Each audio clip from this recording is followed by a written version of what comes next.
Welcome back, everyone, to another episode of Pace Pals. Today we have a very, very, very, very special guest. It is our honor to have Summoning Salt on here with us, the YouTube legend. Salt, before I ask how you're doing, I just want to mention a few highlights. Not that there's anyone out there who doesn't already know you. I am sure of it. You are a YouTube legend. You are a speedrun legend. You are the world record holder in every full game category in Mike Tyson's Punch-Out, except for single segment high score, I believe. You hold numerous single fight world records as well. I think just last week or 2 weeks ago, you tied the Mike Tyson fight. Am I right? Is that right? That is correct. Yeah, I tied it to the frame. To Yeah. the frame. Sub 2 coming literally any day now. And then on YouTube, obviously, you're a legend. You have well over 1 million subscribers now. You make some of the greatest speedrun content out there with your world record progressions, your quest to beat videos, covering an incredible variety of speed games. I think I counted 28, but it's easily I could have missed some. It's a pleasure to have you on. You're truly a legend in the greater speedrunning community as well as the Mike Tyson Punch-Out community. So, how are you today? I'm doing well. I would be doing better, but you only stopped at 4 varies in the intro, so I feel a little Oh insulted. man! All right, we got to run it back. The slander. Cut this. Cut this. Cut this. We got to get our post guy on that. Yeah, seriously. Who's our editor? We gotta just throw in, just loop me saying very. I think that'll work. I do want to preface it by saying, or I guess clarify, I think that's the most varies I've ever thrown out. I think so. I think that's a record. How many varies were you expecting? I was hoping at least like 7 or 8, and you barely made it halfway there. So. Oh, I did so poorly. I did such a bad job. Oh, no. Well, this is a disaster. I've already sold our most famous, our most special guest short. We'll run it back really quickly. Our very, very, very, very, very, very, very, very, I'll give you a 9th very special guest, Summoning Salt. I appreciate you calling me out on that. That's poor podcast hosting on my part. But Salt, how are you doing besides the varies? How's your day going? Doing pretty well. Just making my way through some video work. Probably another month and a half or 2 months before the next one. So working on that, working on the Tyson records, like you said, trying to get the sub 2 still. Yeah, no, I've been good though. Nothing to complain about. A busy man. You've got a lot, as we mentioned in your resume. You've got a lot you're working on. A jack of all trades, if you will. Let's start with I want to start with your YouTube process. And you mentioned, probably another month and a half, 2 months till a video comes out. You just had a video come out. Your most recent one was Mario Kart DS, I believe. Is that right? That's correct, yeah. And that was, it feels like just 2 weeks ago. Okay. It was 2 weeks ago. So that puts you, what, like every 2 months-ish? Is that what you aim for a video? Or is it kind of more fluid and just depends on the nature of the video that you're making? Yeah, I try to go for 5 or 6 uploads a year. The problem is the videos like keep getting longer because there's more history to talk about as time goes on. So that like kind of shortens how many I can do in a year. Like I used to not do it full time and I was still doing 5 or 6 a year, but now even full time they take so long to make that it's like once every 2 months really. So yeah, it's not really like a strict every 2 months I gotta upload, but it always works out to be about 5 or 6 a year. That's crazy to me that obviously you're full-time now and you can devote more of your energy to it. How did you possibly balance that while speedrunning, while not doing it, full-time? I mean, that doesn't feel like there's enough time in the day. Yeah, I mean, you just you just have to kind of take advantage of your free time really well. I mean, speedrunning, that's like an hour or 2 a day at most, and I wasn't doing it every day back then. Now that I'm full-time, I can afford to do it a little more often. But yeah, back then it was just, a couple times a week, few times a week. And then, yeah, like on the weekends or late at night, squeeze in a couple hours, work on it, 10, 15 hours a week, nothing crazy. But obviously now that I'm full-time, I have a lot more time to work on it. And then I can tackle topics that I couldn't even start to approach earlier. I think like a Tetris video would have been way too daunting of a topic a few years ago, but now that I have the time, I can like really dig into it and go crazy. So yeah, it was just kind of used to have to just kind of find the time wherever I could afford to take it. I kind of have to imagine now that it's like your full-time thing that like the style of videos that you're able to make has kind of gone more in depth and like what you're able to do with them, which is probably a good part of the reason why, you know, even still releasing 5 to 6 videos a year at a full-time schedule still takes as long as it does. I have to imagine that's the case. Yeah, I don't know if it's so much how in depth I go, it's more just how long it takes to make them. Like in the past, I would take 3 or 4 months to upload a video if it was a really long one, and now the same topic could probably do it in half that time or even less. Mm. But I've always, well, not maybe not always. If you go back to the first year or two, I wasn't caring so much about going in depth. But for the last 4 or 5 years at least, I feel like I've tried to maintain a pretty similar depth of how deeply I dive into the topic, I guess, and what level of detail I include. What's the bit when you watch your old videos now? Kind of what's the biggest difference you notice? Well, how old are we talking? Like the very first ones, or? Yeah, sure. Like the whole range of your work, your repertoire. Yeah, so like the very old ones, I've ranted about them before. I did not do the level of research I needed to do on most, or really on any of those. Even the games that I knew really well, like Super Mario Bros., I got stuff wrong just because I didn't consult anyone. I just looked on my own and didn't run it by anyone. I just did it all myself. And they're way shorter back then too. I think I covered the entire Legend of Zelda speedrun history in like 15 minutes, 16 minutes, something like that. Like, there's no way I could ever do that today. That just would not fly. So, yeah, I guess it's just been making sure that I cover everything I want to cover, making sure that I think the community would be proud of the video, and that I'm not obviously leaving a bunch of stuff out. Of course, I can't include everything because then it could go on for hours and hours and hours, but something that I'm proud of and that I think people who run the game would be proud of. I guess that's kind of what I've really tried to hone in on over the years. You mentioned consulting with people, and it seems like that's a standard part of your research process now. What does that look like? And in general, I guess, kind of how do you go about doing your research? Because I can imagine it's a pretty daunting task when you tackle a game, that you haven't covered before, or maybe you're not super familiar with. I mean, there's so much to learn. I've played Super Mario 64 for 4 years as a hobby, and I swear it's like every day I'm learning something new about it that I didn't know before, or something about the history. And it's just the amount of knowledge in one game alone is it's just incredible. Like I feel like it would be such a daunting task. So how do you manage that? Well, yeah, I guess it's important to know you don't need to become like a crazy good expert on the games you're covering. You need to know enough. You need to really reach a level of expertise that you can explain the basics of the run. But like for instance, I've done Mike Tyson's Punch Out video. I've lived and breathed that game for 8 years now, 9 years as a speed run.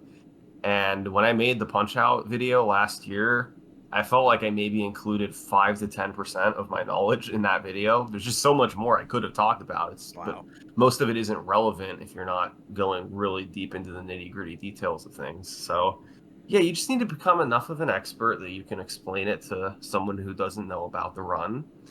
And yeah, I mean, I could go like into how that process starts if you want, or like what angle you want me to take. Yeah, I would love it. Yeah, absolutely. Definitely. Okay, so I have to reach out to community members first off, and that can be kind of tricky. Kind of have to be stealthy with it because I don't want people to know what I'm covering next. So even things like joining a game's Discord server, I can't just go do that willy-nilly because then people have the new member chat log in and they can see I joined. Like I've just joined Discord servers before and had people start DMing me like, "Hey, if you need any help with the history of this game, let me know." It's like, that's okay, crazy. great. Oh, no.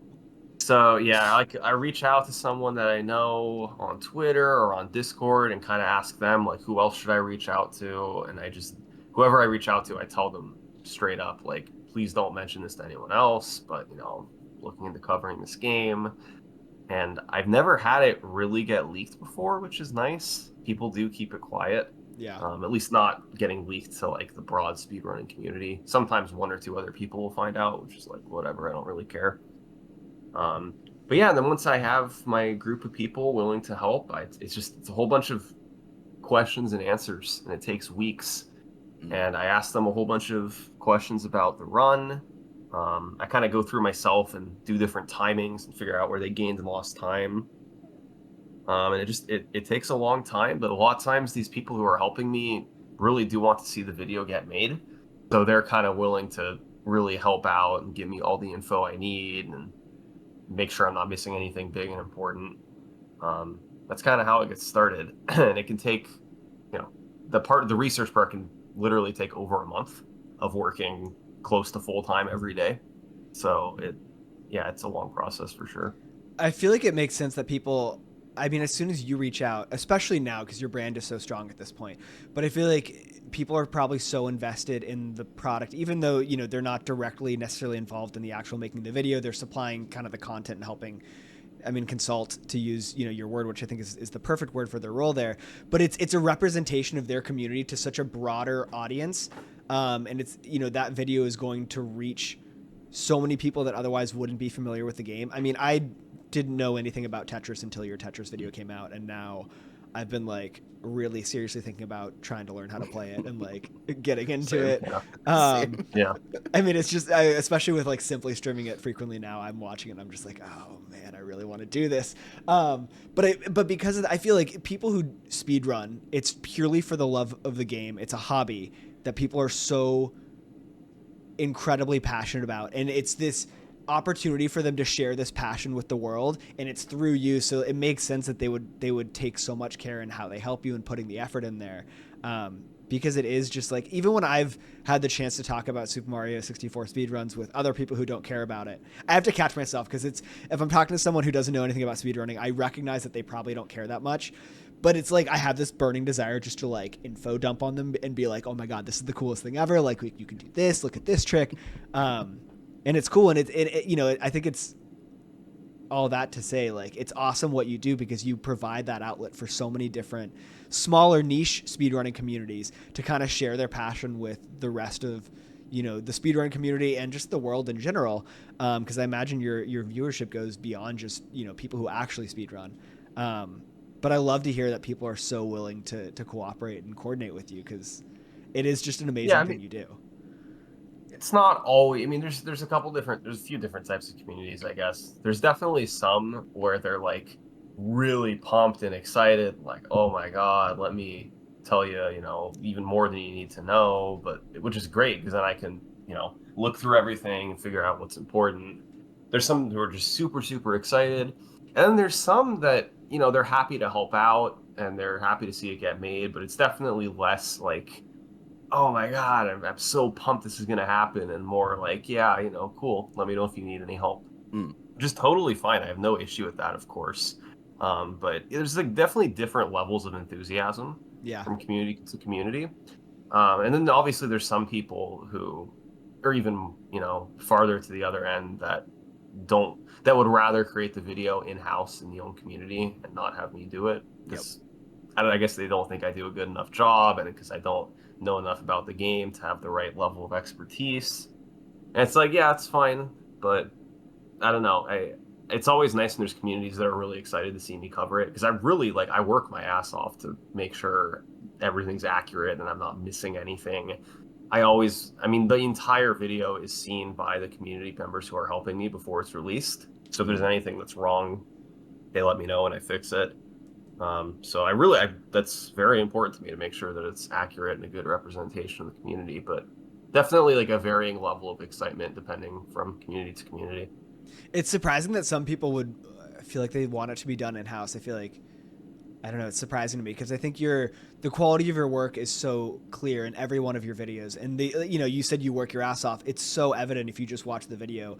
Just the amount of information you pack in there.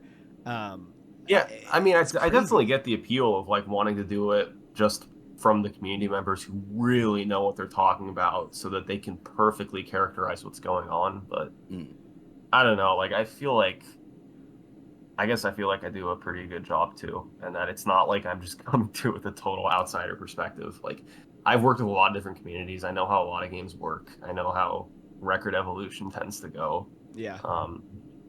But yeah. To the extent there is a debate, I'm on Salt's side, for the record.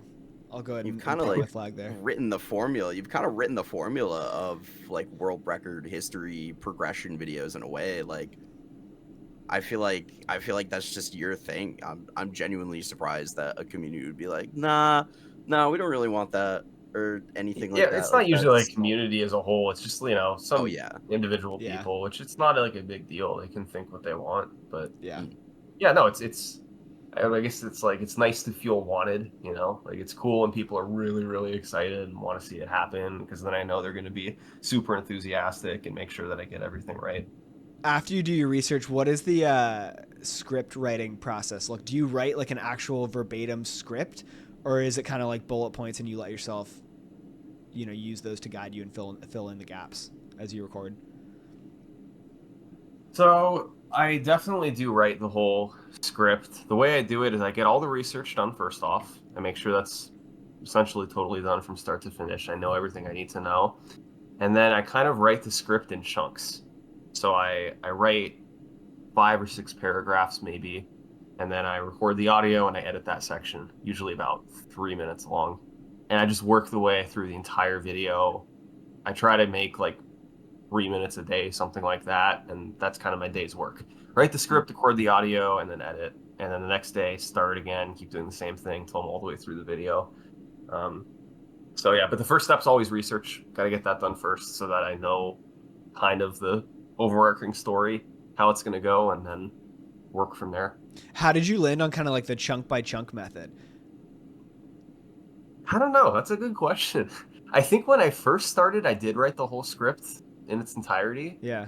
And I don't know. I feel like maybe I'm a better script writer when I can look at it with like a fresh set of eyes and kind of see how I edited the last section and see how that would flow into the next section really well. It could also be that I don't know. I tend to not like to do one task for a really long time, which Yeah. I guess is kind of ironic given that I'm a speedrunner. But I like to, I'll script write for a little bit and then I'll go record audio for a bit and I'll go edit for a little bit. And I don't know, break up the day doing different things instead of just like, I am writing script for 8 hours today. Like that's a lot. No, that's a grind. I totally understand wanting to break it up because my last job, I basically did the same thing for 10 hours at a time and my brain was mush by the end. It's pretty brutal to just continue doing the exact same thing for that long. I also feel like, to your point, I mean, you break it up, if you record it, it probably can sound differently sometimes recorded than you thought it might when you were writing it down. Things sound different spoken than written or read. So I'm sure there's value in that, and it probably informs kind of how you write going forward, which is great. Yeah. Yeah, like when I write, I try to get an idea of how it's going to sound and what I want the music to be and how I want the whole tone of the section to be. But yeah, it's like you never truly know for sure. Like sometimes I'll think it's going to be one way and then I'll record it and put it together. And I'm like, oh, this kind of has a different tone than I thought it was going to be. But then I can work from there, so.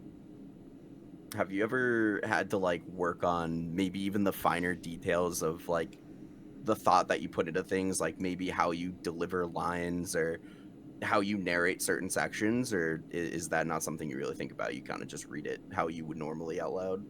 Yeah, that happens all the time. There's times where I'll like record a line and then I'll go put it in the timeline and it's like, this is not at all how this should sound. I need to read this more impactfully or more seriously or more lighthearted, and I just go re-record it. But yeah, I mean, that sort of thing happens all the time, really. One like thing that I try to do to put my head in the right space while I'm recording is if I know ahead of time what background track I want to use, I'll actually put that on in my headphones while I'm recording, and it almost like gives me cues for how I should be saying the lines and what type of delivery I should have. On that note, how did you land on I was gonna ask you. your like the iconic OST, the Summoning Salt OST? We need some details. Seriously, that I mean, you're the iconic theme, but then also just all of your songs, because I feel like there's such a consistency throughout all of the audio you use. Yeah, so it started with I think I was just looking on SoundCloud, and this was like 6+ years ago now. Looking on SoundCloud for different background music artists, and I found one named Home who was not so big that he had like record labels that were going crazy on people with copyright, because he specifically lets people use their music in their videos without issue. Legend. But he was big enough that he was already established and he had like a big catalog of work. So reached out to him, got the AOK to use his music, and it's just kind of grown from there as I found other similar artists that, you know, I either get a license from them to use their music or yeah. And I kind of, as time goes on, I try to increase the repertoire a little bit and maybe move away from older artists just to keep my videos feeling a little bit fresh. So it's not just the same exact tracks for every single video. Even with Home, I've had I guess he's had some copyright issues lately where his label is falsely claiming songs because they either, you know, I don't know if they think that he wants them to be claimed and copyrighted or if it's malicious on their end. I have no idea. But I've had some issues with some of his music and I've had to move away from using a lot of it lately. But luckily it's, you know, years later and I have a whole bunch of artists that I'm able to use a whole bunch of their songs and there's no issue. So I can kind of move from artist to artist and pick and choose what songs I want. Has Home seen a noticeable like increase of streams for specifically? Is it what is it? We're finally what is it? It's Yeah, we're finally landing. We're finally landing. Yeah, that's right. Figures that someone who only uses 4 varies wouldn't know the name of the song. That makes sense. Yeah. Getting roasted. Get him. Cut the interview. Cut it. To answer your question, I would say for that one song, there's definitely been like a pretty big increase. He has this one song called Resonance that is way bigger than any of his other songs. It has like 100 million views on YouTube or something crazy. Wow. But I think We're Finally Landing is his second biggest song now, and I don't think that was the case before I started using it. So I probably gave him a little bump overall, but I don't think it was anything crazy substantial because he's already pretty well known. Have we negotiated royalties for that? You know, we can take this offline. Yeah. I'll put my attorney hat back on. We'll talk about that. We don't need to chat on the record about that. I mean, you could argue it should be me paying him because most artists, you have to get a license to use their work, and Home is just like anyone could use my music and monetize their videos, which is pretty amazing. So you get a good lawyer on you. We'll give him the old Uno reverse. Royalties going the other way. I'm sure he'll appreciate that. Yeah. He'll love it. He'll love it. Oh man, I want to kind of change gears a little bit. Do you have, of all the stories you've covered, because that's the great thing about your videos, you do such a great job of presenting them as stories and not just kind of like history info dumps.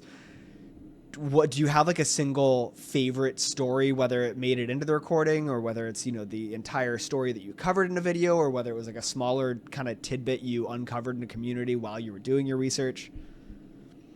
Yeah, there's like a whole bunch. I mean, if you like just favorite overall videos, you know, probably Tetris is my favorite story of them all. It's so good. Well, that changes over time as I keep finding new ones, but right now my favorite one is Tetris. And then some smaller segments where I just really like the story of one specific part. Fresh in my mind from the Mario Kart DS video is the hoarding incident from 2007. Just because if that happened today, there's no way that would play out the same way. I thought a lot about that. Who doesn't know. What's that? Yeah, I said I thought a lot about that, but go on. For people who aren't familiar. Just for anyone who doesn't know what happened, basically this one guy in Mario Kart DS was dominating the leaderboards and he held most of the records. And then the guys ranked 2, 3, and 4 all teamed up and hid their records and then revealed them at once to dethrone the guy and take the top spot away from him. That would never fly the same way today. Like there would be pretty big pushback if that happened. Something kind of similar happened in Mario Kart 64 a few years ago, and the player had, I don't know the right way to describe it, I guess like a bunch of sanctions imposed on him, like he had to always stream live now, and he couldn't. Oh my god. I don't actually remember what the other restrictions were. You covered that in your video, right? I did not. I covered what happened before that. Okay. Because I remember vaguely something about that. Do you have a take on how something like the DS incident, the Mario Kart DS incident, should be handled? Do you have an opinion one way or another? The DS one specifically, I mean, I agree that it's not like cheating, But I also feel like, I don't know, I feel like it's better for the community if stuff like that doesn't happen. It's way less fun. It's like it should be taken seriously, the competition, but also there's levels to it. Like, don't do stupid stuff like that. I don't Yeah. know. So I think that there should be some sort of restrictions against it from happening, but there's a lot of people who disagree, who are, well, especially in the comment section, people are like, "That's so stupid. He was playing the game legitimately. Who cares?" And it's Yeah. like, that is an opinion, but I don't know. It's very against the culture of speedrunning, I think. And It's it's like a respect thing at that point. Yeah. Like, it just feels like you're passionate about this game that you're playing. It just kind of feels disrespectful to the community to do that. Like, I don't know. Exactly. well, yeah. clearly the intent too is not like a genuine, sincere intent. It goes against kind of the spirit of speedrunning, as you said, Salt. I think too with DS, the interesting wrinkle there is kind of that like world champion statistic, or I guess, you know, like standings that they keep track of as far as like your average placement and everything, that you don't see in other communities. Because I think obviously I'm likening this to SM64 because that's what I know. But like if you were to keep your videos, yeah, okay, like you're just not going to appear on the leaderboard, but it doesn't affect the standings. Of there's no greater competition that it impacts, which I think is like, I don't know, it's certainly a unique element to Mario Kart DS. Yeah, all the Mario Kart games are like that, where you kind of go by average finish, and there's a world champion instead of just like a world record holder. There's like a whole bunch of world record holders, and then the ultimate one is the champion. But actually, I think one thing I didn't really cover in the video for Mario Kart DS was you have to keep in mind that like everybody involved in that hoarding incident was like a teenager. These weren't adults who were, I don't know, sound-minded, and these were just kids being kids, to be Yeah. totally honest. And I know that I framed it in a way that kind of made it seem like Sasha, who's the guy who they hoarded against, quit because of it. But I also did say in the video that he had already stopped playing before that. And it may have been a motivator to get him to not really return. But I think it's an exaggeration to say, like, oh, these three guys bullied him out of playing forever. It's like they were kids being kids. Not really the best choice of actions, but I don't know. I think it's different. I think it's different from like the Dan and Matthias hoarding thing in Mario Kart 64.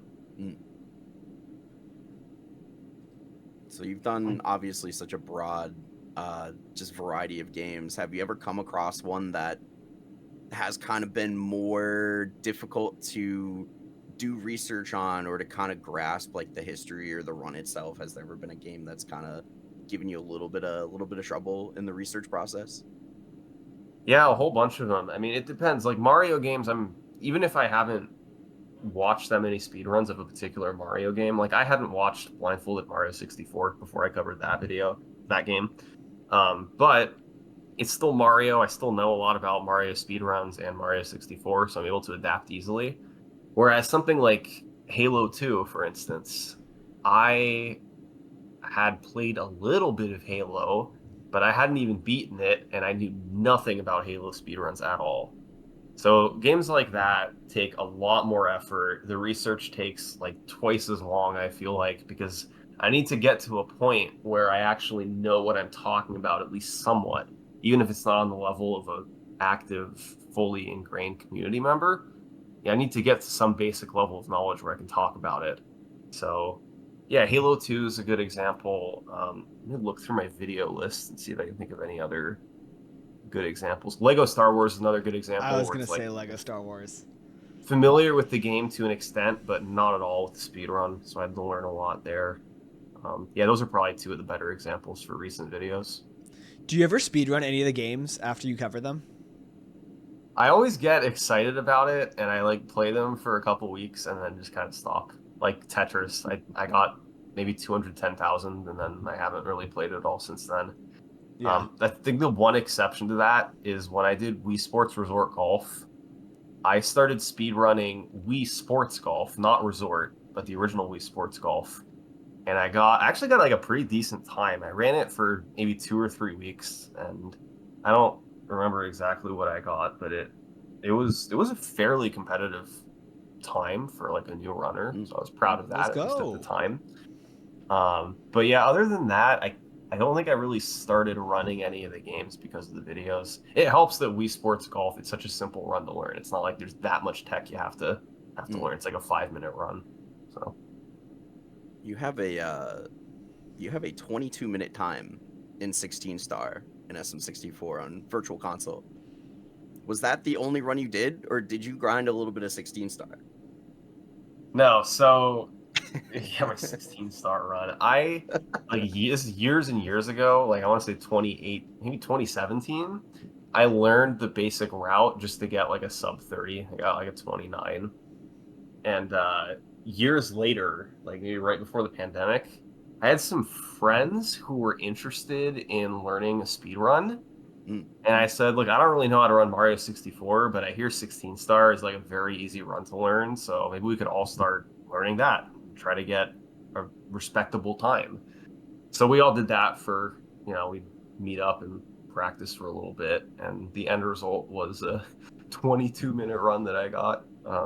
Obviously not very good, but I learned bomb clip. I learned cannonless, the very basic tricks that you need to use to get any sort of decent time. So it was fun, but not a game I'm really interested in grinding to get like an actual good run in. Only slightly offended. I'm gonna stop you there. I feel like you're understating your success in the game. Bomb clip, I know it's like the first, besides laxity skip, it's like the first trick in the game, and so a lot of people learn it first. Bomb clip is not easy. It's not like a beginner friendly. To do that is impressive. I feel like you're not giving yourself credit, and it's due. Bomb clip's impressive. Yeah, all right, I'm good at bomb clip, but the rest of the run, watch my run and then tell me if I'm actually good at the game. We can break this down. We can have a little film session. Yeah, next episode of Pace Pals film sesh. Summoning Salt's 22. Yeah. So yeah, maybe I'm good at that one trick, but like my Bowser stages especially, like I'm just walking through it. Really, I'm not doing anything special at all in those. Low key, that's the smartest way to do it though, because like the way people lose time when they're beginners, I feel like is just dying. Like just avoiding a death is your smartest move. I might not have died at all in the run. I don't remember. I haven't watched it in a long time. That's huge. Not dying, huge. It's a big part of speedrunning that game. So sub 20 coming soon. Everyone mark it. Yeah, it's not gonna happen. I don't think. What are your PBs in 16 star? Both of you have like a good time? Geo? It depends on whether there's a bit of a controversy with my PB is not verified. It was rejected from the leaderboard. That's a whole thing. Oh boy. Yeah. I have 3 pages single-spaced document explaining why I think it's the wrong decision if you have any free time. I will not bore you with that. But 1550, 16 flats on the leaderboard. My best time on MU was a 1704. Okay, so both just a completely different level from what I did. They're not that different. They're not that basically different. the same thing. It's the same thing. It's the same thing. Like a couple time saves here and there, you could have a 17. All 3 of us didn't die, so that's pretty true. Good. Exactly. That's true. We're all the same. Look, at the end of the day, if you're not Suiji at the top of the leaderboard, we're all in the same boat, okay? Sure, we'll go with that. I want to shift topics again a little bit and talk about your YouTube success. I think it was about 3 years ago, based on your videos, it looks like you achieved the 1 million subscriber milestone, which is a monumental accomplishment, and huge congratulations on that because it's so impressive. And obviously you've put in just a tremendous amount of work to get there. When did you realize this was more than just kind of like a fun hobby you did, and it was something that actually could turn into a full-time gig? Well, the first hint to that was with my second video on Super Mario Bros. Because before then, I just kind of dipped my toes into YouTube content. I made like a bunch of Punch-Out videos that not many people watched because not many people care about Punch-Out speedruns. So I had amassed like a few hundred subscribers just from Punch-Out stuff. And then I did a video on Super Mario Bros. And I started gaining like hundreds of subscribers every day. I was like, maybe there's a market for this. And then I did another one on Mario 64, which nobody ever needs to watch nowadays. But back then, a lot of people did watch it. and I got up to like 10,000 subscribers, and it was like, okay, this is pretty clearly now something I could do for a while. So I think that was kind of my first hint, and to do it full time, I wanted to see like sustained success and growth, and hopefully something that wasn't just gonna fall off a cliff in a year or two. And I probably could have jumped to full time a little sooner than I did, but I was happy just doing it on the side. And yeah, there, other than that one first moment, there hasn't really been any big event that caused me to go, this is what I want to do full time. Like, this is it now. It was just steady growth. I'd gained 300,000 subscribers a year, roughly. And that That's incredible. continued like every single year. But yeah, it was just kind of steady growth. Do you jump into the analytics a lot for your videos, or are you more just kind of like follow these stories that you find interesting, follow the games you find interesting, and put out the content? So, like, in terms of like picking my next topic based on analytics, not really. I don't know. Like, there's people that swear that using analytics to figure out what you should do next, and which part viewers click off of, like, they swear by it that helps. But I find that no matter what thumbnail or what title I use, the views basically don't change at all. Like, I don't know if you guys know, they have ABC testing for thumbnails, where you can put up 3 different thumbnails for a video, and it'll send it out to a different set of your audience that watches it, and you can see which group clicks on which thumbnail the most. And I actually did that for my Mario Kart DS video, and I'm trying to find what the results were, but I think the click-through rate was within 1 percentage point for all 3 of them. Like, it literally did not make a difference at all what thumbnail I used. That's crazy how consistent that is. Yeah, so I don't know. I'm sure, thumbnail and title, if you find a magic combination, it could probably help a lot. But I found that for me, it doesn't seem to do much. So I just try to make something reasonable and then kind of go from there. So many people, when they kind of do something for a long time, they focus on one activity and do one thing for a while at a pretty consistent rate. A lot of people, especially in speedrunning, experience burnout. And is that something you ever have like grappled with? Is that something you ever like have had to deal with? With speedrunning in particular, or with video making? With both, I guess. Okay, so speedrunning in particular, I run a really luck-heavy game in Punch-Out, and there's times where it feels like you're just gambling your time away, basically, which you kind of are. But there's times where that feels a lot worse than other times, and I would say I do get burned out on it sometimes. But it comes in waves. I'll get into it for a while, and then I'll need to peel back, and then I'll get back into it. It's cyclical, kind of. Videos, not so much. I'm pretty consistent with those. There's some topics where I start working on them, and then I'm a lot less excited about it than I thought I'd be. But I'm pretty much always excited to jump into the next one. I don't get tired of that. At least I haven't yet. I guess there's some days where it does feel a little repetitive, like if I'm just doing research, especially. But it's not like a long-term thing, and it'll last a few weeks at most, and I get through it and keep going. How do you push through when you start something, you're really excited about it, and then you kind of feel that you mentioned, like you're not as excited maybe after you get started? Have you ever like pivoted and just switched topics, or do you just kind of put your head down, get through that part, and then after a few weeks it kind of gets better and you get the motivation back? Yeah, I mean, I think it's like any other job where it's like, what if you're working on a project, or you have some part of your job that you don't like, but it'll get better? You put your head down and you work through it. It's not really any different for me. It sucks, but maybe I work a little less, an hour or 2 less a day than I would if I don't like what I'm doing, but I get through it. So it is what it is. Do you ever think about your legacy in the speedrunning community, or the impact you're having on it, and kind of like other people who make content similar to yours, or just kind of the exposure you give to some of these, smaller, more niche communities? Yeah, I mean, I'm aware of it.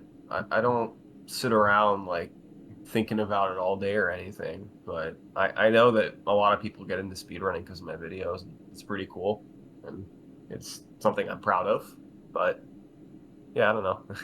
Is like more specific, like a part of it that you think I No, don't I know. just wonder. I mean, like it's you have an undeniable impact on speedrunning as a whole. Bringing exposure to communities.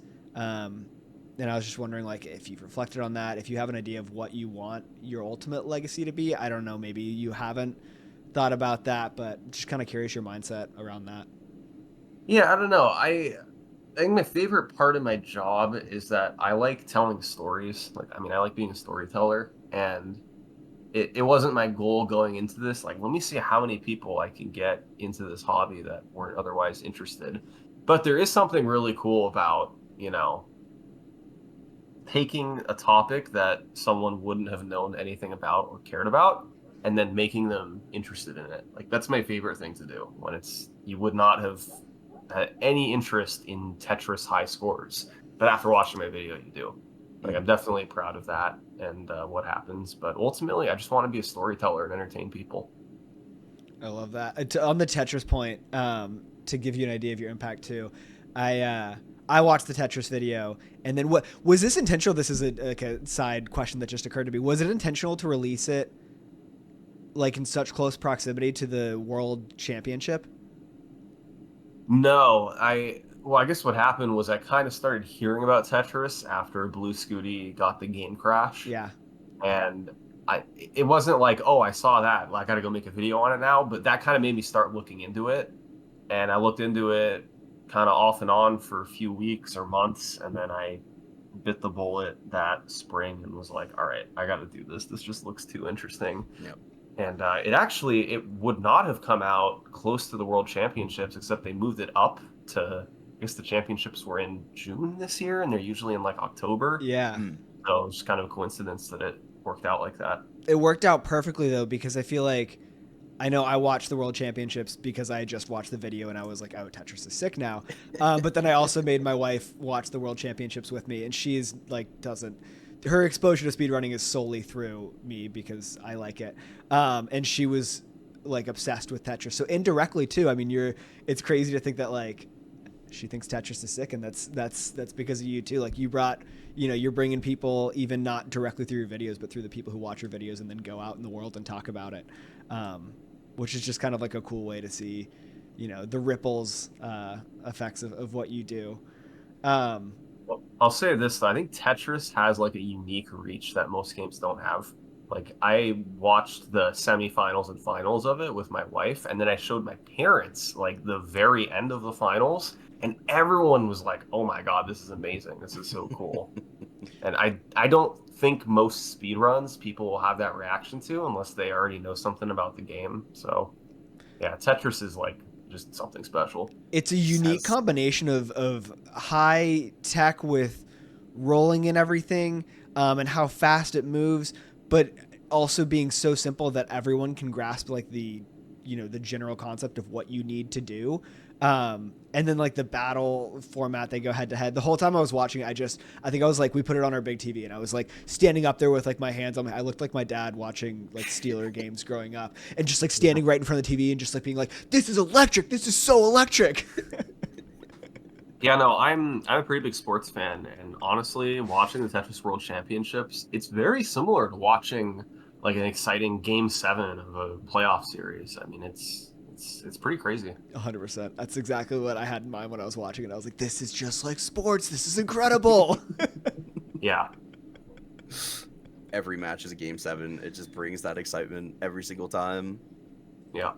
But it's almost like condensed down even, so that all the excitement is just in like a 10-minute span. So yeah, Tetris is cool. I'm gonna watch the championships like every year now for sure. Yeah, if they're I'm in Northern California, but I know they were in Pasadena this year. If they're there again, I am seriously considering going because I think it would be so cool to see live. Oh, that'd be so insane.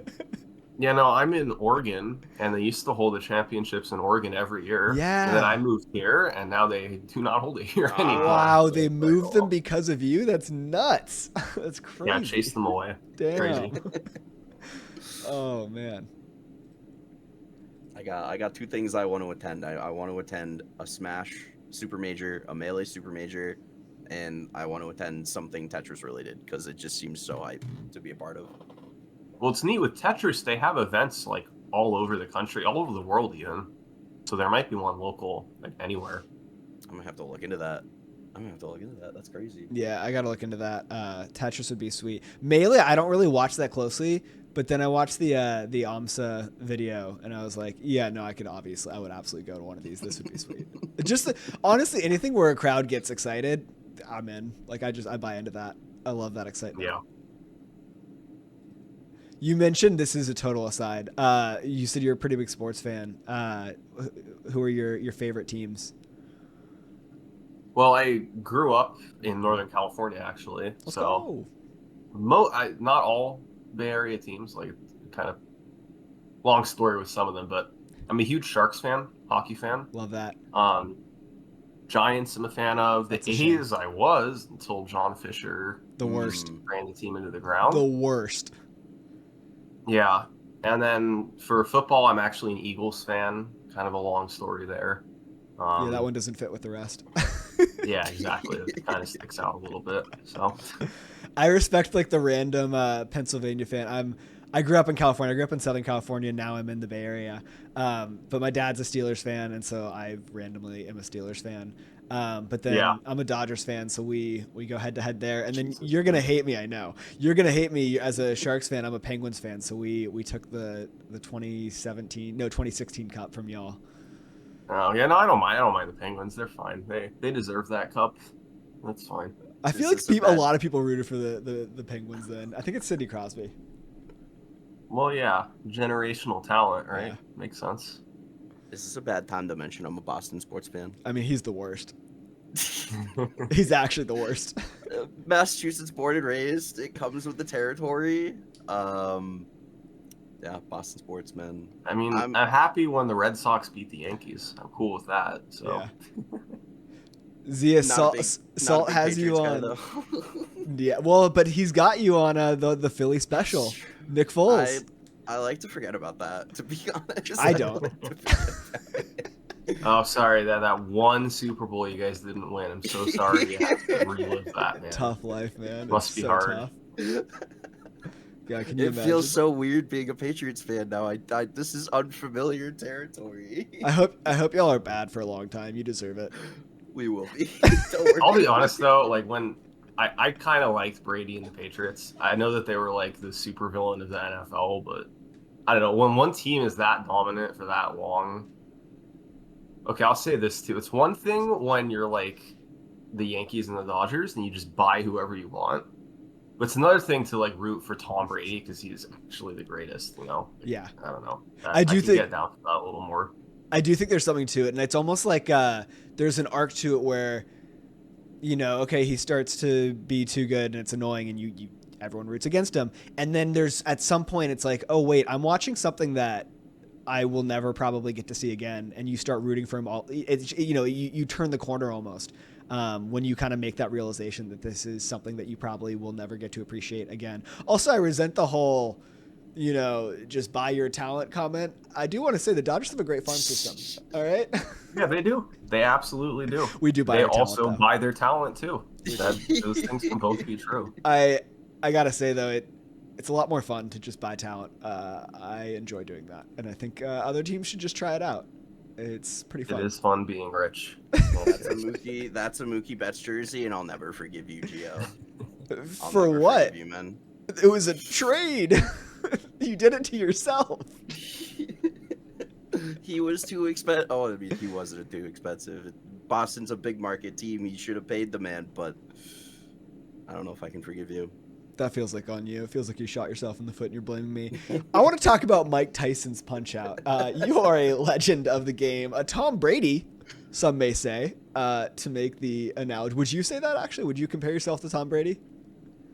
Yeah, I'm Tom Brady of an obscure speedrun that a handful of people play, and even fewer care to get good enough to go for the record in. I am the Tom Brady of that, yes. I'll flip this on you really quickly. Tom Brady plays an obscure sport that only one country in the entire world plays. In fact, it's so obscure, and there's another sport with the same name everywhere else, that they don't even refer to our sport by the same name because it's so obscure. If you can get 90,000 people in a stadium to watch me play Punch-Out, then you can call me the Tom Brady of Let's go. speedrunning. Challenge whatever. accepted. We have a lot of growth to do first, but we're gonna get there. Yeah. So, world record holder in a number of fights, most full game categories. Are you still going for the sub 2? I know we talked about it at the very beginning, how you tied the world record to the frame for the Mike Tyson fight, and it's a 2 flat, just a few frames over. It looks like you're 3 frames away. Is that the current goal, or is it just kind of whatever part of the game you feel like running? Yeah, I'm going pretty hard for the sub 2.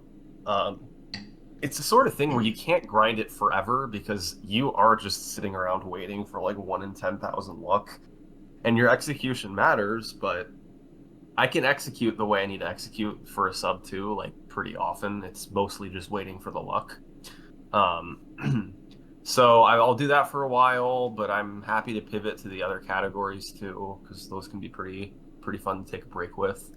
I'll say this though, if you go back like 5 or 6 years ago, I was like way ahead of everyone else in Punch-Out, and nowadays that is not the case. There are people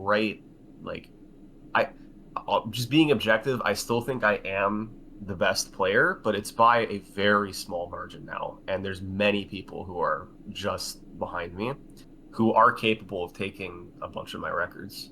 So it's like an impossible task to try and defend them all. I just need to pick and choose what I care about. And right now that's sub 2 and maybe single segment also, but sub 2, I just want sub 2 very, very badly.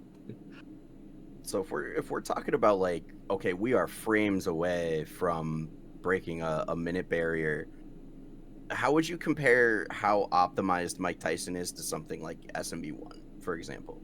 Like, is it not even in the same boat? Is it kind of comparable?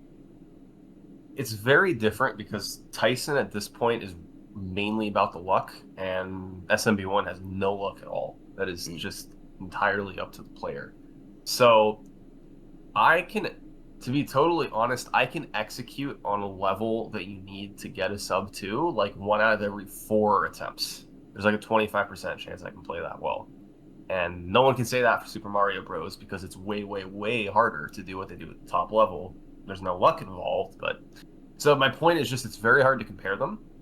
Now, being honest, I think if Mike Tyson's Punch-Out had the same number of runners as SMB1, all the records would be way more optimized. Like, I'm not going to be so bold as to say that I single-handedly am doing what the community of SMB1 runners can do. But it is hard to compare them directly and say what it would be equivalent to just because they're so different types of runs. Yeah, that's fair. You mentioned the kind of the delta between you and the next best runners has shrunk considerably recently. Is that because of a growth in popularity? Yeah, partially. I mean, I think that was at its most extreme when I had a 15:12 and second place was 15:54. There were a few runners that had like a high 15 and I had 15:12. And now I'm still ahead by like, for single segment, I'm ahead by like 17 seconds, but the guys who are behind me, if they get a good run, they are easily capable of taking the record. Like, there's no doubt. So it's a combination of more runners, and because there's more runners, more people rise to the top and realize that, hey, it is possible to get good. I think it's just a bunch of little things like that kind of adding up. How long have you held the record for?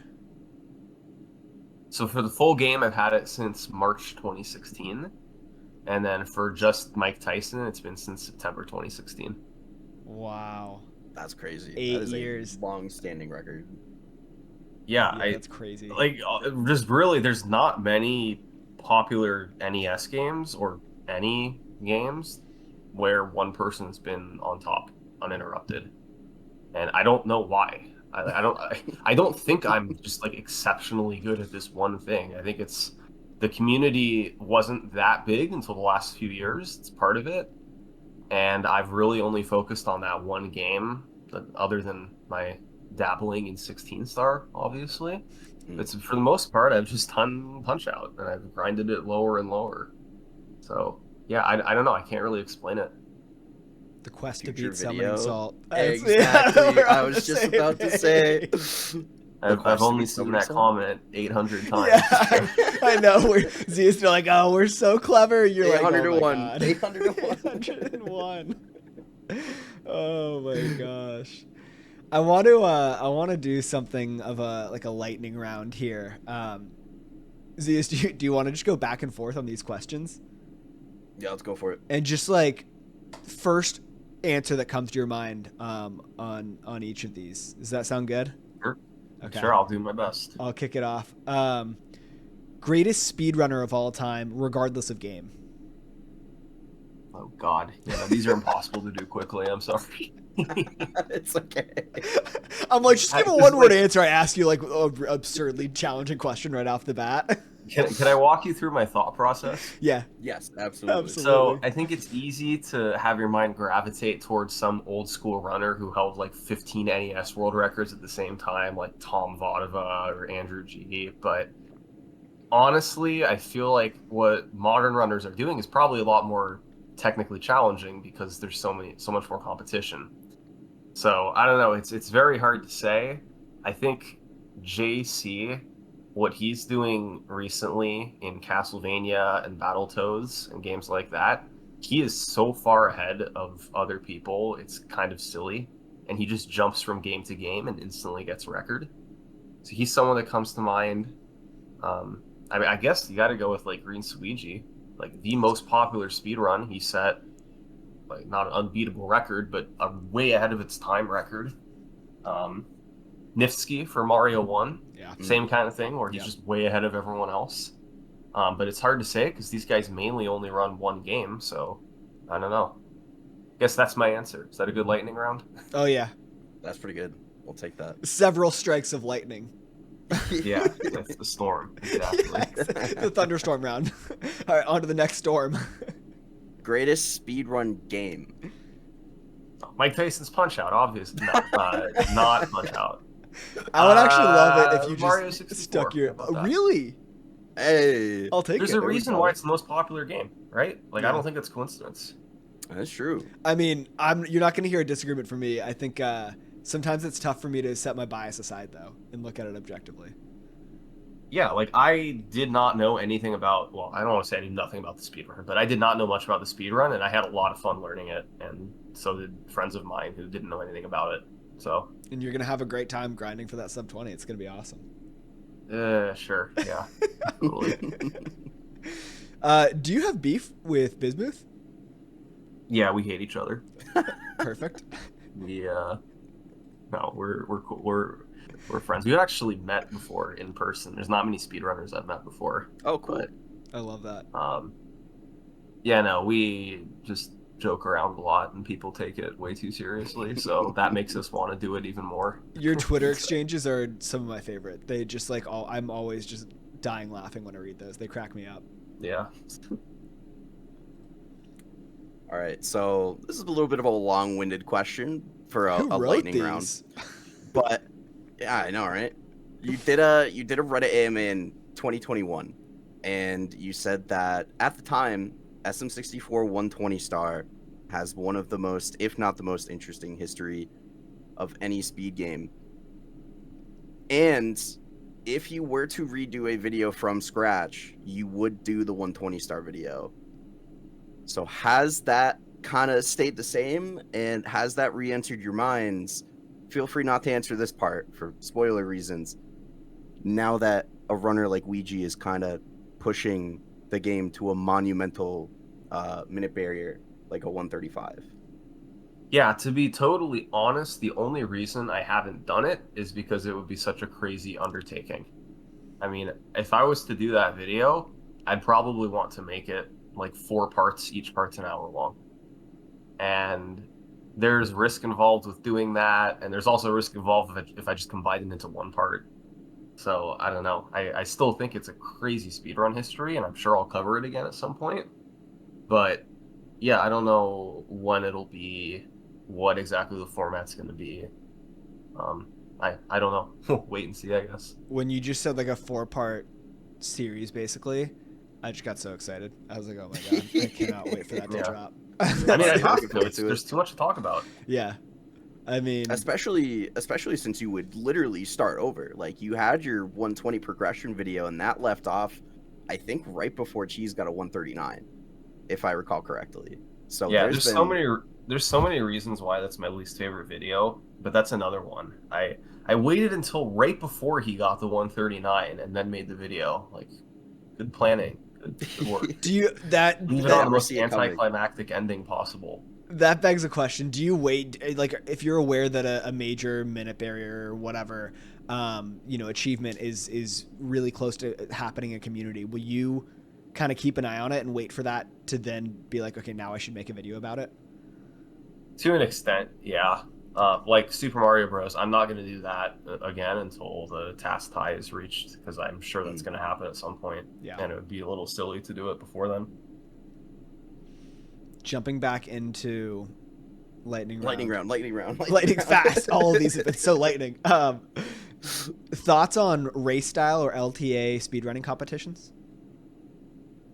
Wait, is it? Do I have to answer this quickly? Am I supposed to just give a one word? Good. Good. Thumbs up. Yeah. No, they're cool. I actually kind of participated in hosting one. It wasn't like live in person, but we used to do these like Chase for the Record events on Speed Gaming, and I played in one, and I think I did commentary on another. I can't quite remember. They're really cool. I think they're great. I don't know how much broad appeal they'll have, because a lot of it is just going to be watching people reset, because the fact of the matter is most of the runs aren't going to be record pace. But I think they certainly have some appeal, trying to see who's going to win the competition, and overall they're good for speedrunning. Who is going to win the SM64 120 star finals at Fall Pace 2024? Can I don't know who's participating. I'm sorry. Say Suichi. Definitely Ouija. Perfect. Good answer. Easily. How cool is it to have a YouTube play button? Honestly, one of my favorite parts of the job. It's pretty cool. Yeah, no, I was really proud. The gold one was really cool to receive, and it's a pipe dream to get to 10 million. I don't really foresee that happening, given that it's taken 7.5 years to get to 2 million. So if you do the math on that, it's going to take me 40 years to get to 10 million. But no, they're really cool. I have them hanging on the wall, and I'm proud of them. And it's cool that, I don't know, just the reflection of what I've done. That's awesome. Oh yeah, it's always nice to look back and just kind of have like a physical relic of what you've actually been able to accomplish in something. Like that's definitely pretty sick. Yeah, and maybe it's kind of like a shallow, like materialistic answer, but they're cool. And yeah, for all the crapping on YouTube that people do, it's very cool that they actually give people play buttons for free.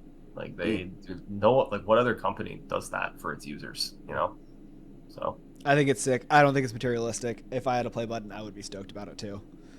Like that's awesome. That's such an achievement. It's also like it is a reflection of, it's the embodiment of, like, not the embodiment, but it is symbolic of all the work you put in. Like you said, like you work your ass off. You put in a ton of hours to this.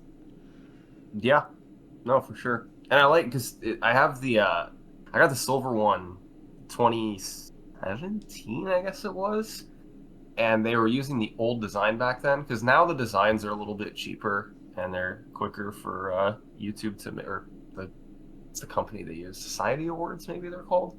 It's cheaper and easier for them to make it. But I have the old design of the silver one, which I think is pretty neat, where it's like a play button in a little frame. That's sick. I don't know, I think it's a little cooler. I like that. Wish I had the gold one of that, but So kind of on that same note, what would you say your proudest achievement's been in your years of making these style of videos? Oh man,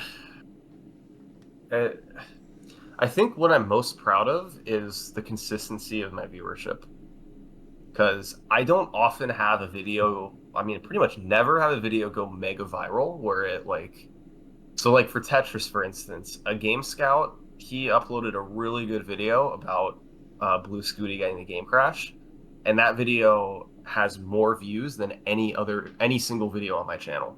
So I don't really have videos that pop off like that, but what I do have is an extremely consistent, like 2 million people are going to watch this video, 2 million people are going to watch this video, and I think that's really hard to come by on YouTube. And I think it means I have a pretty dedicated and loyal audience that is willing to watch just about anything I put out. And yeah, I think that's probably the thing I'm most proud of.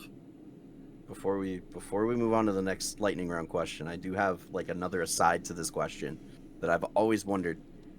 Like, when a new Summoning Salt video drops, we noticed a lot of people in the Mario community, they take times out of their streams to like watch your videos on stream and like react to them and stuff.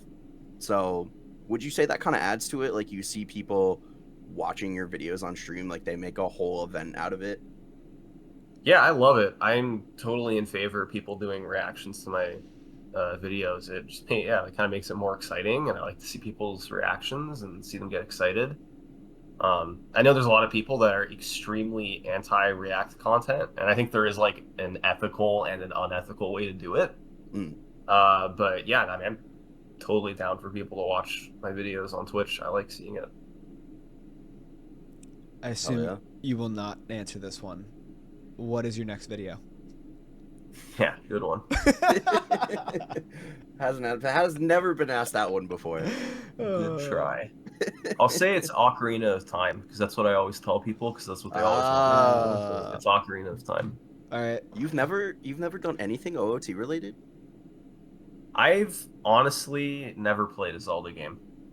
That's fair. That's crazy. I never played a Zelda game either. Oh my gosh, I'm surrounded by crazy people. Until I literally played OOT last year, I had never played a Zelda game. Yeah. So I'm with you. But now that I'm full time, I kind of don't have an excuse. It's really what it boils down to is it better for me to make a Mario video that is quick to make and will get a lot of views, or a Zelda video that would be really slow to make and will probably get a lot of views, but not as surefire as Mario? Yeah. So what do I pick every time, you know? All right. That's fair. As a last thing, and I know we talked about this before, I would love to do a Mount Rushmore, the three of us, like a little draft of our favorite Summoning Salt videos. As the guest, would you like to pick the order? Yeah, I would not like to go first. Love it. But other than that, I don't really care. I think you guys said something about me going second, and I'm fine with that. I think second, in my opinion, I think second's probably the best. Sure. Zeas, you want first or last? I'll take last pick.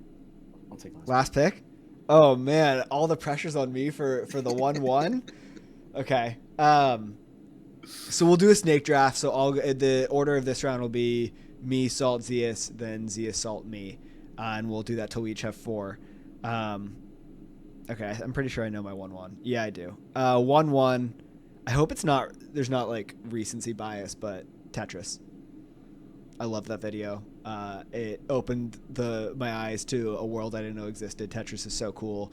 The timing of it too, with the World Championships, just helped like continue the high. Like after you watch like an amazing Summoning Salt video, you have that high of like the storylines, the new game that you learned about, and you could just roll right into the championships. That was awesome.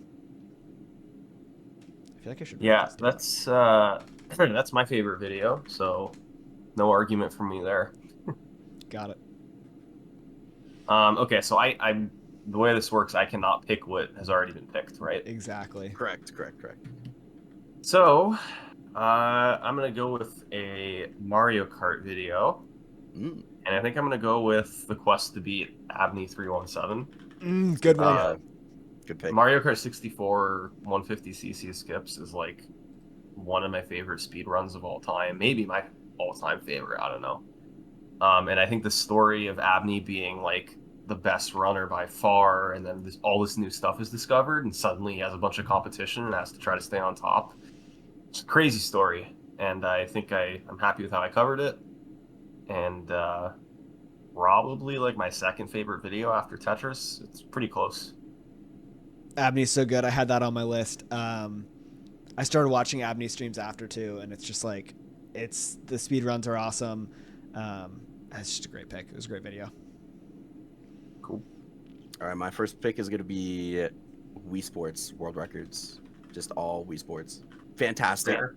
I played a lot of Wii Sports as a kid, probably even more so than SM64, just because I was older. And Mr. Jimmy Steele was in that video, very prominently featured in that video. And I like went into a stream because I never really watched his stream before. And like he's pretty active in the Mario community. And I go into his stream and I'm like, hey man, like I saw you in the Salt video, like that was really sick. And like he was super excited that like somebody knew him from the Summoning Salt video. So I thought that was really nice. So definitely a big top pick for me. It's the Wii Sports video. You're up again. Yeah, Wii Sports is. I was just saying, Wii Sports is a cool run. It's another just. I only did the golf speed run, but all sports is just super accessible too, and fun history.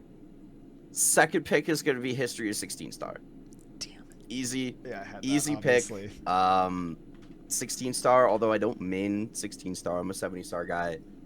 I got into speedrunning in 2021, so it was really, really interesting for me to like sit down and like watch where, you know, a 16 star run kind of developed from. It's cool as a Mario runner to watch it and be like, they did that back in the day? Like what, how did they even think to do that? Or like, you know, something like that. Like I know what I go for and the tech that I use, but seeing where the game was back then was really, really interesting. I'm obviously Okay. biased on that one. Just a quick note on that. I love that video because like that is my category. That's the one that I play most. On one of my vacations with, at the time we were engaged, not yet married, but I did make my wife watch that one night on vacation, and it was awesome. I enjoyed every second of it. I don't know. I think she enjoyed it too. It's a great video, but I love that video. Thank you for not saying, yeah, I made her watch it and she hated it, but, you know. No, she did. She did like it. I don't think she's never played video games, so it's just like there's a gap there of her appreciation sometimes, I think, for video games. She gets excited about it though because I get excited about it, you know. It's all good. Okay, I guess I'm next now, and oh man, this is tricky. I guess I'll go with the Mario video, and I'll go with the infamous history of 5-2. That was on mine. It's not a video that many people talk about, but I love the light-hearted nature of it, and I think I told the story exactly how I wanted to tell it, and it's a good example of how the community comes together to come up with new strategies and just break down a level and really optimize it. Yeah, I like it a lot. Great pick. I had that on my list. Back to me. I get two picks. First, I'm going to go with Lego Star Wars. Not a game I ever played. Not a game I ever foresaw myself playing or caring about. And the video was awesome. I was so into it the whole time. And like the competition going back and forth. I follow a bunch of them on Twitter now. And like loosely keep up with the world record progression, and it's like so exciting to see. I think just recently minutes were shaved off the world record.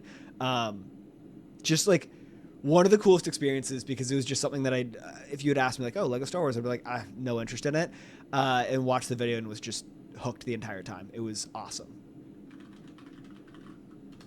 Yeah, I always talk about the Lego Star Wars community as one that was super fun to work with, because they were really excited and then helped me out so much that the video would probably been impossible otherwise.